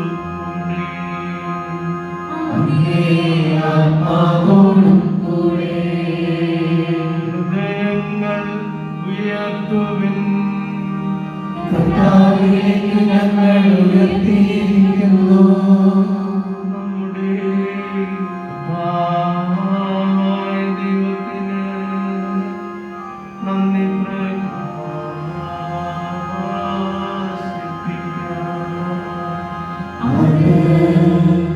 ഉചിതവും ന്യായവുമത്രേ. കർത്താവേ, പരിശുദ്ധനായ പിതാവേ, സർവശക്തനും നിത്യനുമായ ദൈവമേ, എങ്ങും എപ്പോഴും അങ്ങേക്ക് ഞങ്ങൾ കൃതജ്ഞത അർപ്പിക്കുന്നത് യഥാർത്ഥത്തിൽ ഉചിതവും ന്യായവും യോഗ്യവും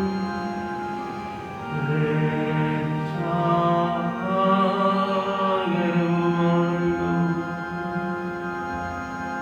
വിശുദ്ധ യോസേപ്പിന്റെ മഹോത്സവത്തിൽ അർഹമായ സ്തുതികൾ അങ്ങേ മഹത്വപ്പെടുത്തുകയും വാഴ്ത്തുകയും വീഴ്ത്തുകയും ചെയ്യുന്നത് ഉചിതമാണല്ലോ.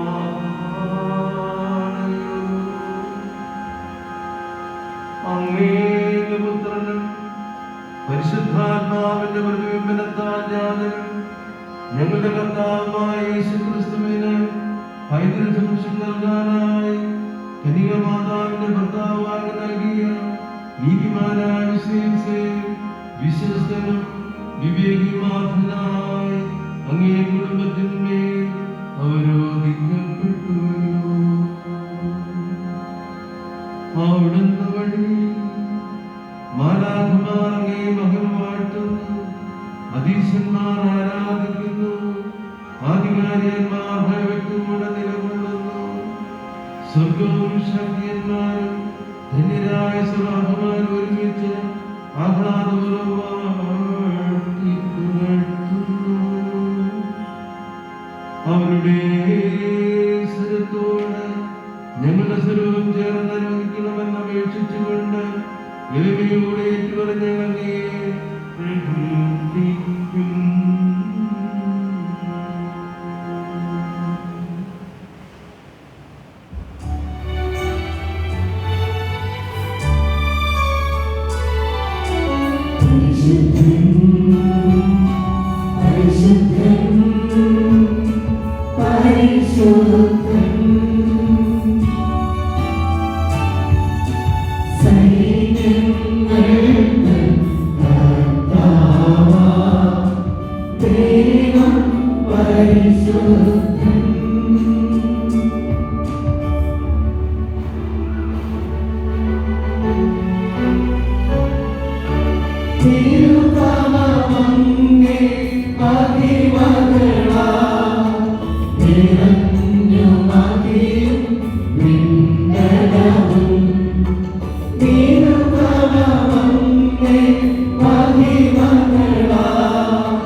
അങ്ങ് സത്യമായും പരിശുദ്ധനാകുന്നു.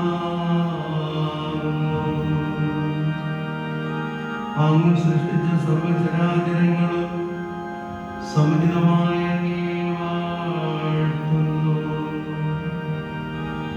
എന്തുകൊണ്ടെന്നാൽ അങ്ങേ പുത്രനും ഞങ്ങളുടെ കർത്താവുമായ യേശുക്രിസ്തു വഴി പരിശുദ്ധാത്മാവിന്റെ ശക്തിയാലും പ്രവർത്തനത്താലും അങ്ങ് പ്രപഞ്ചം ഉജ്ജീവിപ്പിക്കുകയും പവിത്രീകരിക്കുകയും ചെയ്യുന്നു. സൂര്യോദയം മുതൽ അസ്തമയം വരെ നിർമ്മലമായ ഒരു ബലി അങ്ങേ നാമത്തിന് അർപ്പിക്കപ്പെടേണ്ടതിന് ഒരു ജനത്തെ ഒരുമിച്ച് കൂട്ടുന്നതിൽ നിന്നങ്ങ് വിരമിക്കുന്നില്ല. അതുകൊണ്ട് കർത്താവേ, കാരുണ്യത്തോട് ഞങ്ങൾ അപേക്ഷിക്കുന്നു. വിശുദ്ധീകരിക്കാനായി അങ്ങേക്ക് ഞങ്ങൾ കൊണ്ടുവന്നിരിക്കുന്ന ഈ തിരുമൽ കാഴ്ച അതേ ആത്മാവാൽ പവിത്രമാക്കാൻ കഴിയണമേ. അങ്ങനെ ഇവ അങ്ങേ ദിവ്യ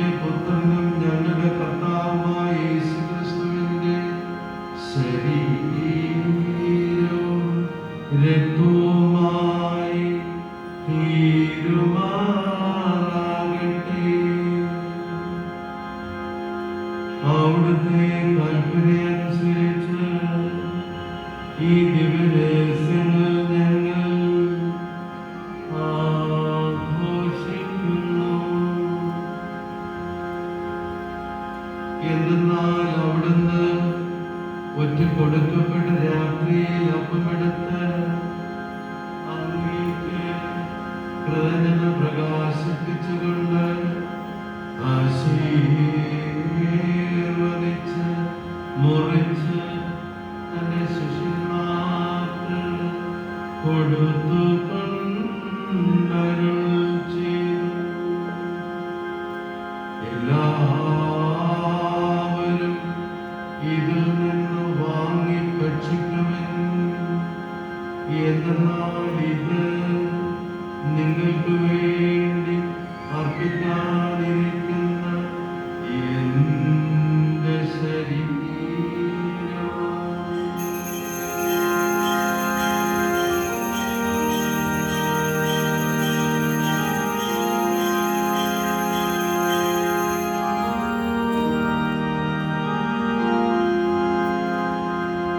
അപ്രകാരം തന്നെ അത്താഴം കഴിഞ്ഞ് പാനപാത്രമെടുത്ത് അങ്ങേക്ക് കൃതജ്ഞത പ്രകാശിപ്പിച്ചുകൊണ്ട് ആശീർവദിച്ച് തന്റെ ശിഷ്യന്മാർക്ക് കൊടുത്തു കൊണ്ടരുൾ ചെയ്തു. എല്ലാവരും വാങ്ങി ഇതിൽ നിന്ന് കുടിക്കുവിൻ. എന്തെന്നാൽ ഇത് നിങ്ങൾക്ക് വേണ്ടിയും അനേകർക്ക് വേണ്ടിയും പാപമോചനത്തിനായി ചിന്തപ്പെടാനിരിക്കുന്ന എന്റെ രക്തത്തിന്റെ നവീനവും സനാതനമായ ഉടമ്പടിയുടെ പാനപാത്രമാകുന്നു. ഇത് നിങ്ങൾ എന്റെ ഓർമ്മയ്ക്കായി ചെയ്യുവിൻ.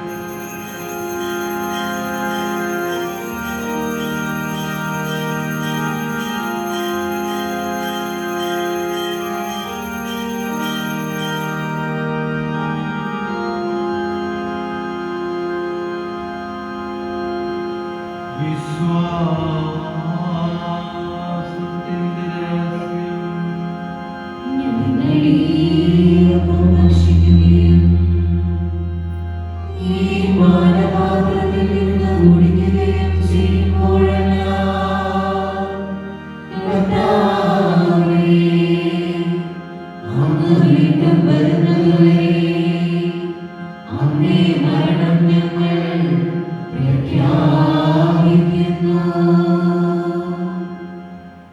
അതിനാൽ കർത്താവേ, അങ്ങേ പുത്രന്റെ രക്ഷാകരമായ പീഡാസഹനവും മകനമായ ഉയർപ്പും സ്വർഗാരോഹണവും ഓർത്തുകൊണ്ടും അവിടുത്തെ പ്രത്യാഗമനം പ്രതീക്ഷിച്ചുകൊണ്ടും ജീവദായകവും പരിപാവനവുമായ ഈ ബലി കൃതജ്ഞത പ്രകാശിപ്പിച്ചുകൊണ്ട് അങ്ങേക്ക് ഞങ്ങൾ അർപ്പിക്കുന്നു.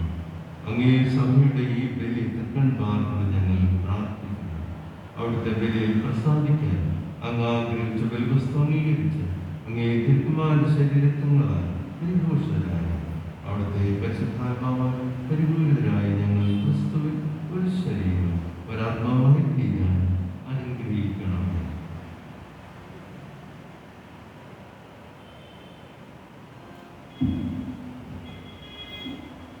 അവിടുന്ന് ഞങ്ങളെ അങ്ങേക്കുള്ള നിത്യമായ ഒരു കാണിക്കയായി തീർക്കുമാറാകട്ടെ.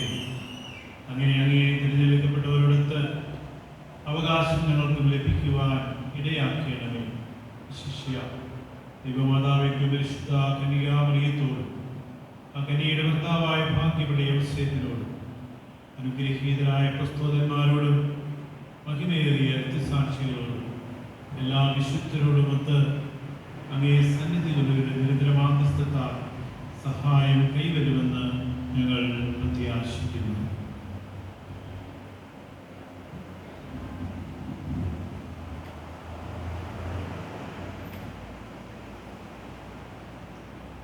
കർത്താവേ, ഞങ്ങളുടെ അനുരഞ്ജനത്തിൻ്റെ ബലി സർവലോകത്തിൻ്റെയും ശാന്തിയും രക്ഷയും പരിപോഷിപ്പിക്കുവാൻ ഇടയാക്കണമെന്ന് അപേക്ഷിക്കുന്നു. അങ്ങേ ദാസനായ ഞങ്ങളുടെ ഫ്രാൻസിസ് പാപ്പയോടും ഞങ്ങളുടെ രൂപതാധ്യക്ഷൻ സെബാസ്റ്റ്യൻ മെത്രാനോടും മെത്രാൻ പദവിയിലുള്ളവരോടും വൈദിക ഗണത്തോടും അങ്ങ് നേടിയെടുത്ത സകല ജനങ്ങളോടും ഈ ഭൂമിയിൽ തീർത്ഥാടനം ചെയ്യുന്ന അങ്ങേ സഭ വിശ്വാസത്തിലും സ്നേഹത്തിലും ഉറപ്പിക്കുവാൻ കഴിയണം. അങ്ങയെ തിരുമുമ്പിൽ തിരുവുള്ളമായ കുടുംബത്തിൻ്റെ അപേക്ഷ ദയാപൂർവം കേട്ടറിയുന്നു. കാരുണ്യവനായ പിതാവ് എല്ലായിടത്തും ചിതറിക്കിടക്കുന്ന അങ്ങേ എല്ലാ മക്കളെയും അങ്ങിലേക്ക് ദയാപൂർവം ഒന്നിപ്പിക്കുന്നു.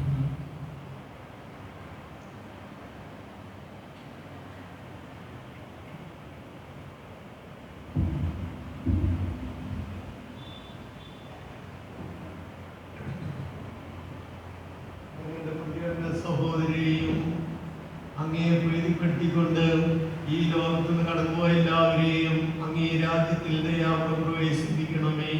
അവിടെ ഞങ്ങളുടെ കർത്താവായ ക്രിസ്തു വഴി ഞങ്ങളായിരിക്കുന്നതോടൊപ്പം അങ്ങേ മഹത്വത്താൽ നിത്യമായ സംതൃപ്തി അടയക്കുമെന്ന് ഞങ്ങൾ പ്രത്യാശിക്കുന്നു.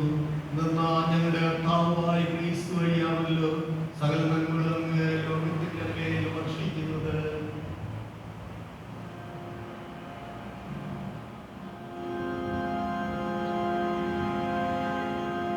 ക്രിസ്തുവിലൂടെ ക്രിസ്തുവിനോട് കൂടെ ക്രിസ്തുവിൽ തന്നെ സർവശക്തനായ ദൈവവും പിതാവുമായ അങ്ങേക്ക് പരിശുദ്ധാത്മാവുമായുള്ള ഐക്യത്തിൽ എല്ലാ ബഹുമതിയും മഹത്വവും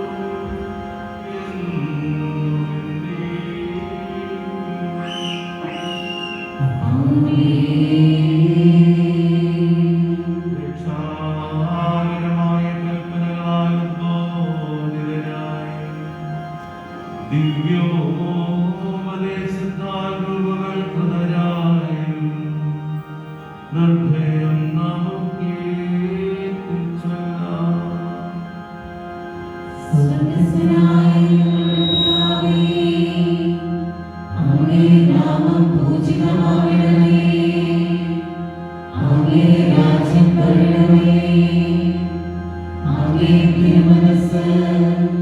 സ്വർഗത്തിലെ പോലെ ഭൂമിയിലും ആകണമേ. അന്നു വേണ്ട ആഹാരം ഇന്ന് ഞങ്ങൾക്ക് തരണമേ. ഞങ്ങളോട് തെറ്റ് ചെയ്യുന്നവരോട് ഞങ്ങൾ ക്ഷമിക്കുന്നത് പോലെ ഞങ്ങളുടെ തെറ്റുകൾ ഞങ്ങളോടും ക്ഷമിക്കണമേ. ഞങ്ങളെ പ്രലോഭനത്തിൽ ഉൾപ്പെടുത്തരുതേ, തിന്മയിൽ നിന്ന് ഞങ്ങളെ രക്ഷിക്കണമേ. കർത്താവേ, എല്ലാ തിന്മകളും ഞങ്ങളെ മോചിപ്പിക്കണമേ. ഞങ്ങളുടെ ദിനങ്ങളിൽ സമാധാനം കനിവാൽ നൽകണമേ. അനുഗ്രഹപൂർണമായ പ്രത്യാശയും ഞങ്ങളുടെ രക്ഷകനായ യേശുക്രിസ്തുവിന്റെ ആഗമനവും പ്രതീക്ഷിച്ചുകൊണ്ട് അങ്ങേ കരുണയുടെ സഹായത്താൽ ശക്തി പ്രാപിച്ച് ഞങ്ങളെപ്പോഴും പാപത്തിൽ നിന്നും മോചിതരാകുകയും എല്ലാ വിപത്തുകളിൽ നിന്ന് സുരക്ഷിതരാകുകയും ചെയ്യുമാറാകട്ടെ. രാജ്യവും ശക്തിയും മഹത്വവും എന്നേക്കും അങ്ങയുടേതാകുന്നു. സമാധാനം ഞാൻ നിങ്ങൾക്ക് നൽകുന്നു. എന്റെ സമാധാനം നിങ്ങൾക്ക് ഞാൻ തരുന്നുവെന്ന് അങ്ങേ അപ്പോസ്തലന്മാർ അരുളിച്ചെയ്ത കർത്താവായ യേശുക്രിസ്തുവേ, ഞങ്ങളുടെ പാപങ്ങളല്ല, പിന്നെയോ അങ്ങേ സഭയുടെ വിശ്വാസം തൃക്കൺ പാർത്ത് അങ്ങേ തിരുവുള്ളമനുസരിച്ച് സഭയ്ക്ക് സമാധാനവും ഐക്യവും നൽകാൻ കനിയണമേ. എന്നെന്നും ജീവിക്കുകയും വാഴുകയും ചെയ്യുന്ന അങ്ങ് ഈ പ്രാർത്ഥന കേട്ടരുളണമേ. ആമേൻ.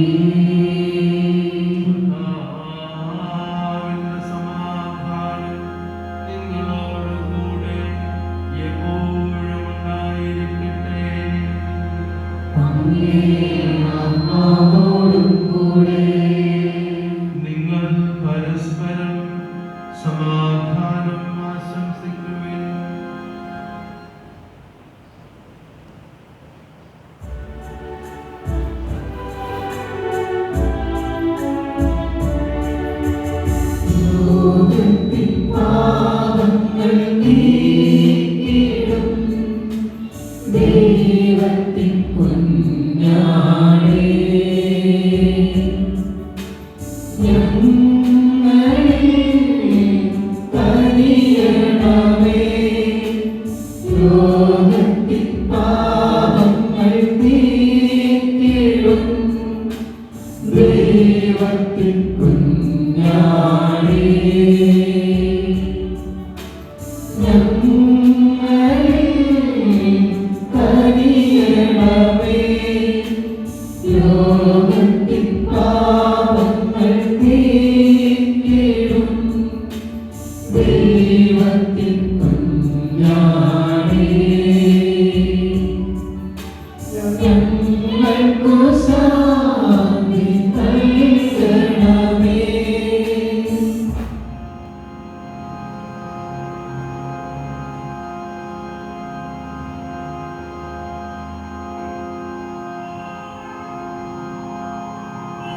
ഇതാ ദൈവത്തിന്റെ കുഞ്ഞാട്, ഇതാ ലോകത്തിന്റെ പാപങ്ങൾ നീക്കുന്നവൻ.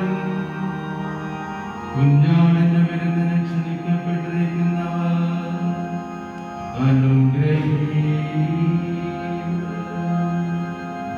കർത്താവേ, അങ്ങയുടെ ഭവനത്തിൽ പ്രവേശിക്കാൻ ഞാൻ യോഗ്യനല്ല. അങ്ങ് ഒരു വാക്ക് ഉച്ചരിച്ചാൽ മാത്രം മതി, എന്റെ ആത്മാവ് സുഖം പ്രാപിക്കും.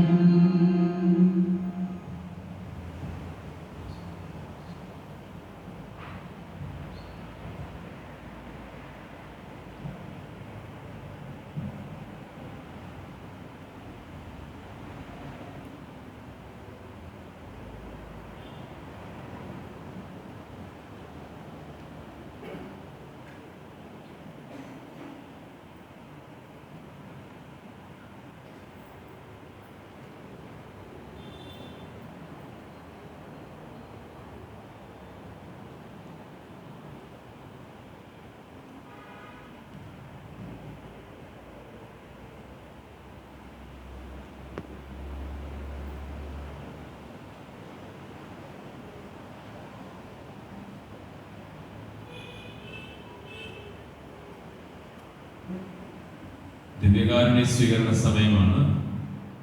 നിങ്ങൾ നിൽക്കുന്നിടത്ത് തന്നെ മുഖത്തോട് മുഖം തിരിഞ്ഞ് രണ്ട് ലൈനായിട്ട് നിൽക്കുക.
സ്വന്തമാക്കിയിടും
നമുക്ക് പ്രാർത്ഥിക്കാം.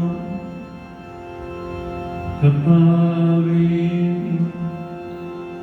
വിശേഷത്തിന്റെ മഹോത്സവത്തിൽ ആനന്ദിക്കുന്ന അങ്ങേ കുടുംബത്തെ ഈ അകാര്യങ്ങളുള്ള ഭോജ്യത്താൽ പരിപോഷിപ്പിച്ചുവല്ലോ.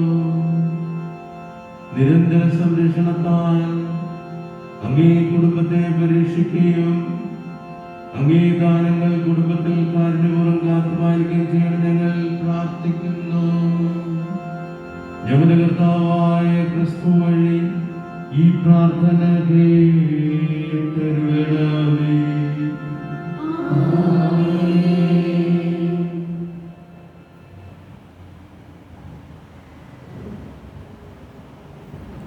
ഒരു നിമിഷം ഇരിക്കുക. നന്ദിയുടെ ഒരു ചെറിയ വാക്ക് പറയാൻ വേണ്ടിയാണ് ഞാൻ ഇവിടെ നിൽക്കുന്നത്.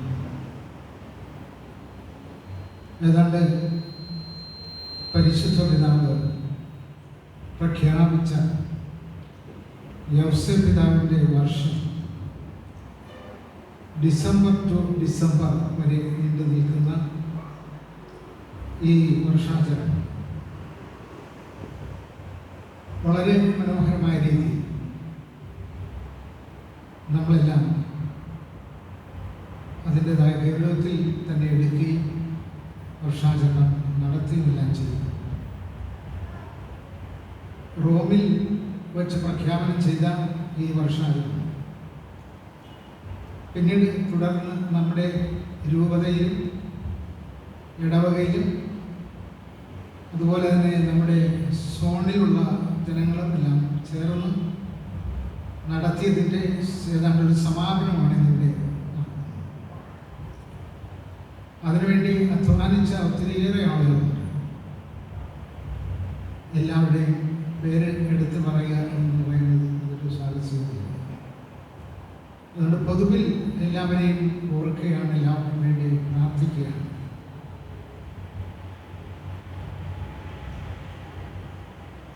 ആദ്യമായിട്ട് അതിന് പ്രത്യേകമായി നന്ദി പറയാനുള്ളത് നമ്മുടെ അഭിമന്യ പിതാവിന് തന്നെയാണ്. പരിശുദ്ധ പിതാവിൻ്റെ ഈ ഒരു പ്രഖ്യാപനം കേട്ട അതേ നിമിഷം തന്നെ വളരെ നന്നായി ഇത് പ്രാബല്യത്തിൽ കൊണ്ടുവരുവാനും ഔസപിതാവിനോടുള്ള നമ്മുടെ പ്രത്യേക സ്നേഹവും ബഹുമാനവും ഭക്തിയുമൊക്കെ മറ്റുള്ളവരെ അറിയിക്കുവാനും വളർത്തിയെടുക്കുവാനും ഒത്തിരിയേറെ പിതാവ് ആഗ്രഹിച്ചു. അന്ന് മുതൽ പിന്നെ ഇങ്ങോട്ടുള്ള ദിവസങ്ങളെല്ലാം തന്നെ അതിനുവേണ്ടി ഒത്തിരിയേറെ പിതാവ് അധ്വാനിച്ചു. അതിൻ്റെ ഫലമാണ് ഇന്നിപ്പോൾ വിദൂരങ്ങളിലൊക്കെ ഉള്ള നമ്മൾ പോലും ഇവിടെ ഈ സമയത്ത് ഇവിടെ എത്തിച്ചേർന്ന് ഈ ആഘോഷങ്ങളിൽ പങ്കെടുക്കാൻ കാരണമാണ്. അപ്പോൾ അതിനുശേഷം പിന്നീട് നടന്ന പല പല ആഘോഷ വേളകളും ഉണ്ടായിട്ടുണ്ട്. ഇന്ന് നമ്മുടെ ഇടവക തലത്തിൽ ഉണ്ടായിട്ടുണ്ട്, രൂപതാ തലത്തിൽ ഉണ്ടായിട്ടുണ്ട്. അതുപോലെ നമ്മുടെ നാമധാരികളായിട്ടുള്ളവരെ ബഹുമാനിച്ചു ആദരിച്ചുകൊണ്ട് അവരുടെ പേരിൽ ആചരണങ്ങൾ നടത്തിയിട്ടുണ്ട്. പല വിധത്തിലും നമ്മൾ ഒത്തിരിയേറെ ഒരു വർഷം കൊണ്ട് ചെയ്യാവുന്ന എല്ലാ കാര്യങ്ങളും നമ്മൾ ചെയ്തിട്ടുണ്ട്. എന്തെങ്കിലും കുറവ് അതിൽ ഉണ്ടോ എന്ന് നമുക്ക് അറിഞ്ഞുകൂടാം, എങ്കിൽ ഉണ്ടാകരുത് എന്നുള്ള ആത്മാർത്ഥമായ ആഗ്രഹത്തോടു കൂടിയാണ് നമ്മളൊക്കെ ചെയ്തിട്ടുള്ളത്. തീർച്ചയായിട്ടും അതിനെല്ലാം ദൈവം നമ്മളെല്ലാവരെയും അനുഗ്രഹിക്കട്ടെ. അതിനുവേണ്ടി അധ്വാനിച്ച ആദ്യത്തെ ആൾ നമ്മുടെ അഭിനന്ദ പിതാവാണെന്ന് ഞാൻ സൂചിപ്പിച്ചു. പിതാവിനെ നിങ്ങളുടെ എല്ലാവരുടെയും പേരിലുള്ള പ്രത്യേകമായ അനുമോദനങ്ങളും അതുപോലെ തന്നെ നന്ദി ഈ അവസരത്തിൽ നിങ്ങളെല്ലാം പേരിൽ അറിയിക്കുകയാണ്.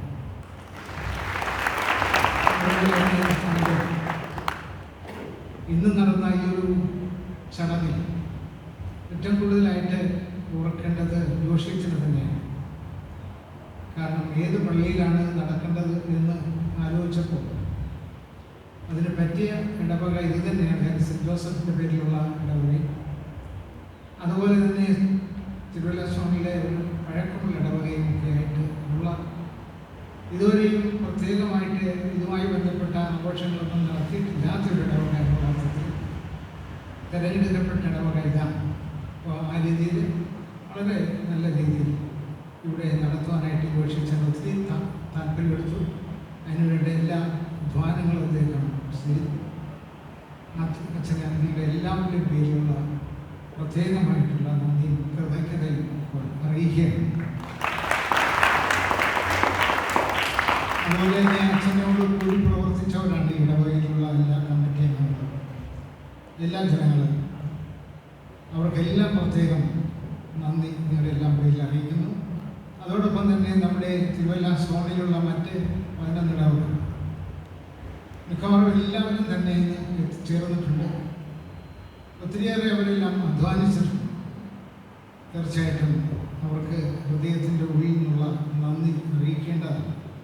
ആ ഒരു ബോധത്തോടുകൂടി ഇവിടെ വന്ന് സംബന്ധിച്ചവർ ഒരുപക്ഷെ വരാൻ സാധിക്കാതെ പോയ ആഗ്രഹം ഉണ്ടായിരുന്നിട്ടും വരാൻ സാധിക്കാതെ പല കാരണങ്ങളാൽ പോയിട്ടുള്ള ആളുകളുണ്ട്. അവരെല്ലാവരെയും ദൈവാനുഗ്രഹത്തിനായിട്ട് പ്രത്യേകം സമർപ്പിച്ച് അവർക്കെല്ലാവർക്കും നിങ്ങളെല്ലാം പേരിലുള്ള നന്ദി കർമ്മിക്കുന്നത് അവസരത്തിൽ അറിയിക്കുന്നു.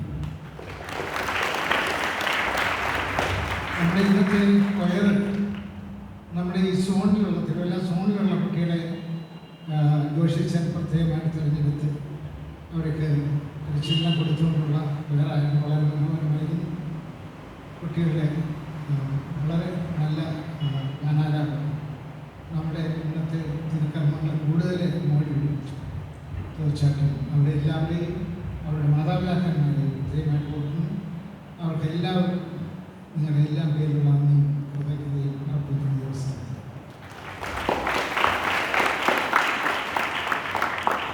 അതുപോലെ തന്നെ എല്ലാ ആളുകളെയും ഒരിക്കൽ കൂടി ഓർക്കുന്നു. ഇതിനുവേണ്ടി അധ്വാനിച്ച ഏതെങ്കിലും തരത്തിലൊക്കെ അധ്വാനിച്ചിട്ടുള്ളവർ അവരെല്ലാവരെയും പ്രത്യേകമായ രീതിയിൽ അനുസ്മരിച്ചു. എല്ലാവർക്കും ഒരിക്കൽ നന്ദിയും കൃതജ്ഞതയും അർപ്പിച്ചുകൊണ്ട് വാക്കുകൾ അവസാനം.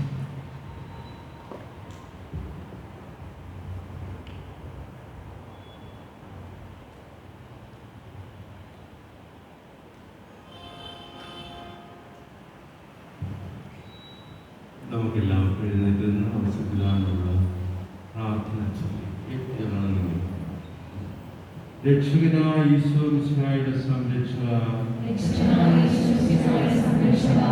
പരിശുദ്ധ കന്യകമറിയത്തിന്റെ നിത്യമണമാണ്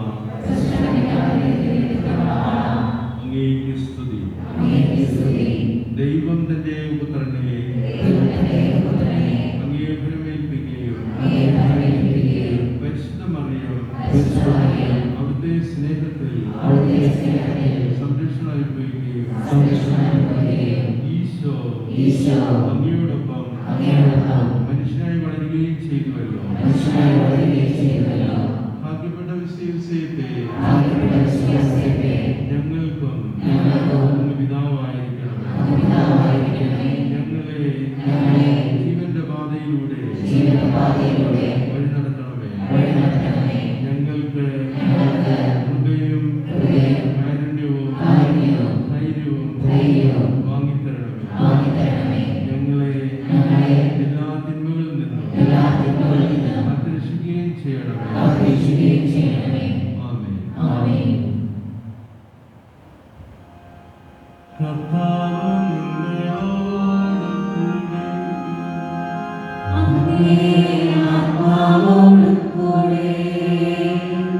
സർവശക്തനായ ദൈവം പിതാവും പുത്രനും പരിശുദ്ധാത്മാവും നിങ്ങളെ അനുഗ്രഹിക്കുമാറാകട്ടെ.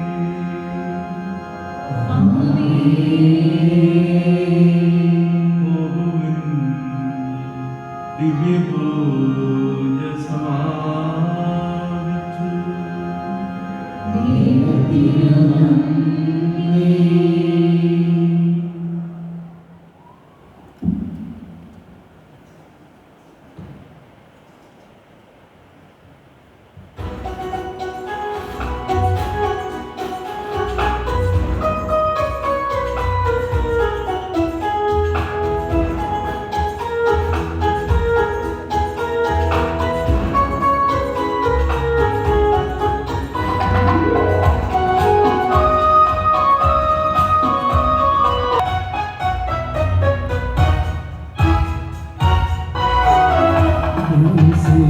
പിതാ